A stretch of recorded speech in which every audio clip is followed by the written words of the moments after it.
परमादरणीय आज के हमारे मंचासीन चीफ गेस्ट और प्यारे छात्रों, ज़्यादा न बोलते हुए पहले ही बहुत ज़्यादा लेट हो चुके हैं हम, लेकिन अब जिस ऑडिटोरियम में बैठे हैं और जिनका शरीर 95 साल की आयु में पूरा हो गया, उनके बारे में कुछ आपको बताना या हमारे जो मेहमान आए हैं उनको परिचित कराना आवश्यक हो जाता है। देखिए, जैन साहब एक बहुत बड़े शिक्षाविद थे, बहुत बड़े दानी थे, बहुत बड़े समाज सेवक थे, हमारे एडवाइज़र थे स्कूल के, हमारे गाइड थे, हमारे प्रेरणा स्रोत थे।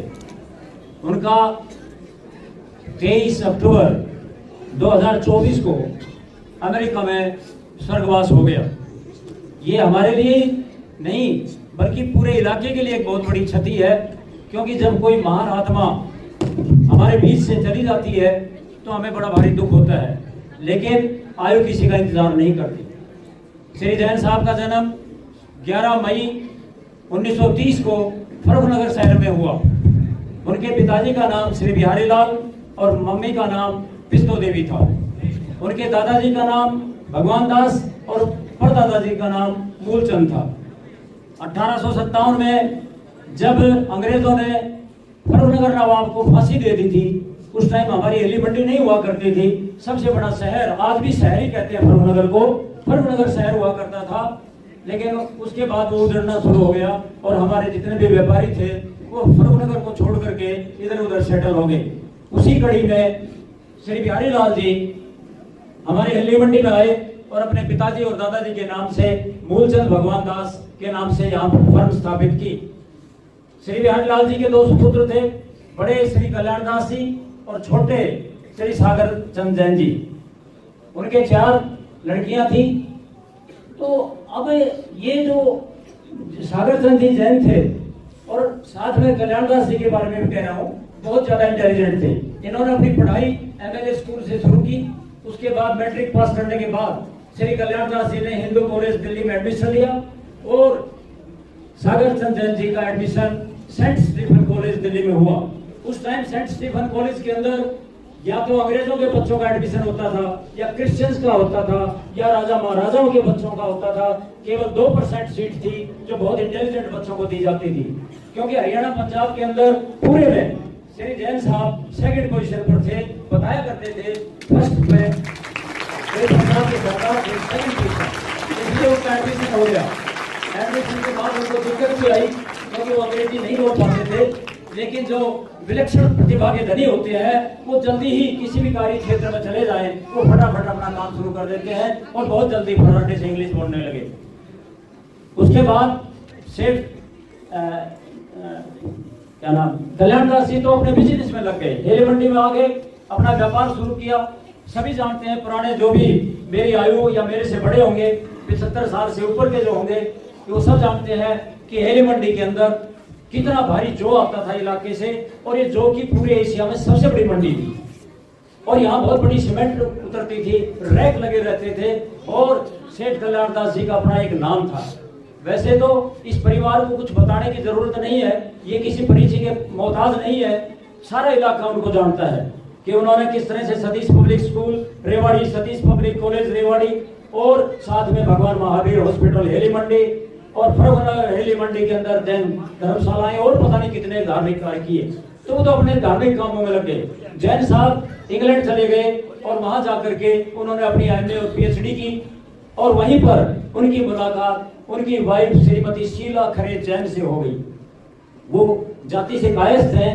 उस टाइम थोड़ा दिक्कत थी इंटरकास्ट मैरिज में, लेकिन वो भी बहुत ज्यादा पढ़ी लिखी हैं, LLB हैं और उनकी अपॉइंटमेंट है जज दिल्ली में हो गई थी, लेकिन उन्होंने उस नौकरी को स्वीकार नहीं किया। मैं ज्यादा समय नहीं लूंगा, लेकिन फिर भी कुछ बातें, मुख्य बातें बतानी जरूरी भी हैं। उसके बाद जैन साहब दिल्ली के अंदर प्रोफेसर लग गए दिल्ली यूनिवर्सिटी में, फिर अमेरिका चले गए। अमेरिका के मेरा ख्याल है 14 यूनिवर्सिटियों में उन्होंने पढ़ाया और आखिर के अंदर North Carolina University Chapel Hill में वो वहां पर स्थायी एक प्रोफेसर के रूप में उनकी अपॉइंटमेंट होगी और रिटायरमेंट तक वो नॉर्थ कैरोलिना में पढ़ाते रहे। जहां तक उनकी विद्वता का सवाल है, आप आश्चर्य करेंगे, अमेरिका के अंदर उनकी 24 किताबें यूनिवर्सिटियों में चल रही हैं। आप लोगों के लिए, हम लोगों के लिए वो एक साधारण व्यक्ति थे, लेकिन वहां यूनिवर्सिटी में आज भी उनकी ये चेयर है और वो रहेगी हमेशा उनकी चेयर। और चेयर किसकी होती है? जो बहुत बड़े महानारी के होते हैं। वहां से रिटायरमेंट के बाद उनका दिल्ली आगमन हो। दिल्ली के अंदर वो चाहते थे अपने भारतवर्ष में, अपने इलाके में, अपने हेली मंडी में कुछ काम किया जाए, तो उनको एक स्कूल चाहिए था जिसको वो ऊंचा उठा सकें। एमएलए स्कूल में बातचीत की, बातचीत नहीं सिरे चढ़ पाई। फिर द्वारका जी और राकेश जैन जी, इनके सहयोग से वो यहाँ पर आए। द्वारका जी का बहुत बड़ा सहयोग रहा उनको यहाँ लाने में। यहाँ के हालात देखे, उनसे बात की, उन्होंने अपने जो प्रस्ताव थे वो हमारे सामने रखे। और यहाँ से जाने के बाद भी कई ईमेल करते रहे कि मुझे इतनी जगह दे दो जहां मैं अपनी कोठी बना सकूं, यही रह सकूं। उन्होंने 600 गज जगह मांगी, हमने 1600 गज जगह दे दी। तो 20 साल के पट्टे में दे दिया, आप करिए जो मर्जी करिए। जो वो कहते गए हम सारी फिक्रों करते गए, तो उन्होंने, उनके ये विश्वास हो गया कि ये वास्तव के अंदर ये स्कूल जो है ना, ये मैं अडॉप्ट करता हूं तो ये स्कूल एक दिन उन्नति करेगा। और हम देख रहे हैं ये ऑडिटोरियम जिसका सारा डिजाइन श्री द्वारका जी ने किया, अगर कोई और डिजाइन करने वाला होता तो लाखों रुपए मांग लेता। इसमें 1 करोड़ 10 लाख रुपए जैन साहब के लगे और उन्होंने अपनी वाइफ श्रीमती शीला जैन के नाम से ये ऑडिटोरियम बनवाया। इतना ही नहीं, उनके बेटे ने, ये पीछे हमारे 14 कमरे हैं 18 बाई 24 के, साथ में वहां पर प्राइमरी हेड का अलग से कमरा है, पूरे बरामदे हैं। उनके अकेले लड़के ने 14 कमरे बनवाए, 2 कमरे उन्होंने नीचे बनवाए। उन्हीं के सहयोग से लाइब्रेरी बनी, उनके दोस्त ने बनवाई। उन्होंने सारे लैपटॉप हमारे चेंज किए और जरूरत के अनुसार हमारी आर्थिक मदद भी करते रहे। और अगर आज हम अपने पैरों पे हैं तो वो सिर्फ सागर चंद जैन जी के कारण है। जहां तक मैं शिक्षा की बात करूं, यहाँ के बच्चों को चाहते थे कि हमारे इलाके के बच्चे IIT में निकले, NIT में निकले, नीट में जाएं, बड़े बड़े इंजीनियर बने। इसलिए उन्होंने सुपर 30 के संस्थापक आनंद कुमार से बात की और श्री द्वारका जी और जैन साहब खुद पटना गए, उनसे बात की। वो आए, 2 बार यहाँ आए, लेकिन हमारी बात जो है ना वो सिरे नहीं चढ़ पाई, क्योंकि उन्होंने कहा पूरा स्कूल मुझे दे दो और मैं आपको कोई 1 रुपया भी किराए का नहीं दूंगा। वो हमें नहीं जची कि लोग यूं कहेंगे पता नहीं अंदर खाने इन्होंने क्या खा लिया, वो बात नहीं बढ़ी। उसके बाद आज हरियाणा सरकार का जो सुपर 100 कार्यक्रम चल रहा है, ये भी श्री जैन साहब की देन है। कैसे? मैं आपको बताता हूं कि नवीन मिश्रा जो विकल्प वहां पर चलाते हैं, उनको हमने 20 गांव के अंदर, मैं खुद गया, गांव-गांव में उनका प्रचार प्रसार कराया और यहाँ पर इतना बड़ा फंक्शन किया उनका। और केवल एक ही मांग रखी थी जैन साहब ने कि आप हमें अच्छा स्टाफ दे दीजिए ताकि हमारे बच्चे भी IIT में निकलें।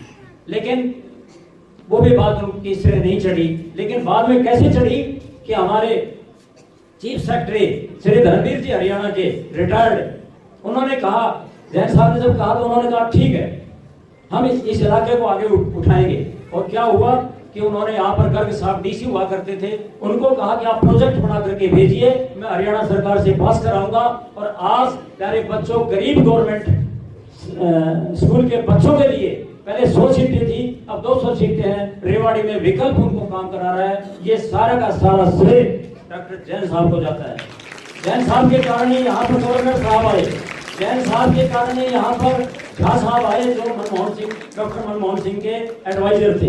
वो कितने ही लोगों को यहाँ लेकर के आए। उनका एक ही सपना था कि स्कूल के बच्चे IIT, NIT या नीट में निकलें और या 100% मेरिट के साथ पास हों। आज भगवान की दया से उनके सामने ही हमारे बच्चे, 2 बच्चे IIT में जा चुके हैं, 2 बच्चे NIT में जा चुके हैं और हमारे 65% मेरिट 10वीं और 12वीं में आ रही है। कोई बच्चा फर्स्ट डिवीजन से नीचे नहीं है। तो इतने महान शिक्षाविद का हमारे यहाँ से चले जाना हमारे लिए बहुत बड़ी क्षति है। बोलने को बहुत है, मैं उनके ऊपर एक पूरी किताब भी लिख सकता हूँ। टाइम की शॉर्टेज है, माफी चाहता हूँ, समय से ज्यादा मैंने आपका समय ले लिया। अंत के अंदर मैं एक दफा पुनः उनको श्रद्धांजलि अर्पित करते हुए अपना स्थान लेता हूँ। Thank you.